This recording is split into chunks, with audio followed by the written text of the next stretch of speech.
We are on Bet Shvat, the 2nd of Shvat, marks the Hilula of a really great Moroccan rabbi. His name was Rabbi Yosef Levi Z'tl, one of the great rabbis of Morocco in the 1900s, respectively. He was born in the English year 1919 and passed away approximately in the year 1989. He was approximately 70 years of age at the time he passed away. Now let's explore a few of the highlights of the great rabbi's life. Now, he was born from great heritage in of itself. I believe his father's name was Masoud and his mother's name was Hana Levi. And I believe he was born in Marrakesh, in Morocco, in the year 1919. And I believe his mother happened to be the granddaughter of famous Rabbi Yitzchak Betito, who I think at one stage in time, Rabbi Betito happened to be possibly a chief rabbi or head rabbi in Israel in of itself. The great Chacham would actually grow up learning Torah at a huge level, Yirat Shamayim, through the knees, let's just say, of the great rabbis of the city of Marrakesh at that point in time. Remember, Marrakesh, once upon a time, had a very, very flourishing Jewish and Torah community.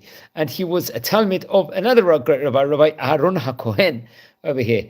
And I think eventually he would actually make a move from, let's say, from Marrakesh to Casablanca also, which was another, let's say, epic point where there was a big Jewish community over there, the Torah community in Casablanca, just like there was in some of the various other localities in of itself. And come with the year 1956, it was reported he would actually make the move to the land of Israel. It's interesting because we know that in 1919 it was like a very difficult, let's just say it was, he would move to Israel, but it was a lot of different challenges also at that point in time. 1948, just going back to obviously the Medinat Israel was actually formed, and in Morocco there was a wave of Aliyah in the 1950s, also 1960s. So there was difficulties also, like to travel and to make the move, but in of itself they would come and move and settle in Bat Yam over there. And he would work in tradesman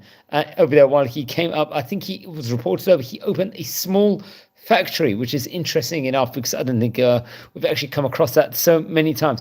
Then come what the year 1980, I believe it happened to be, and that he did more extra initiatives in of itself. I believe he established a charity fund run by, reported over, the Hikel Eilihu synagogue in the city of Bat Yam. And I think the main goal of this organization was to support Torah scholars and the poor people in of itself. He would give sermons in the city synagogues while obviously he was alive, to, let's just say, he tried to inspire the public to do tzedakah, forms of Torah, learning Torah at any degree possible, and for yeshiva students. And I think he himself generously donated, even had set up my money aside, if I'm not mistaken. Maybe even was after he passed away. It was given, all these things, but absolutely brilliant.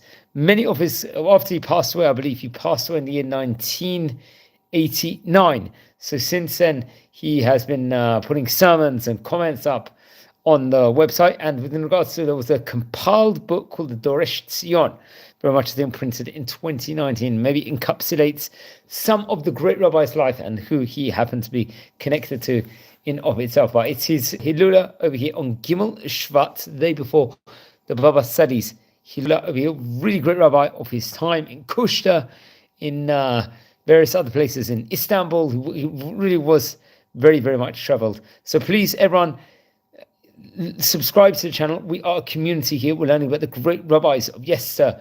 Happens to be the Hilula of the famous Rabbi Yosef Levi, really great rabbi in Morocco. He was born in 1919 and passed away in 1989.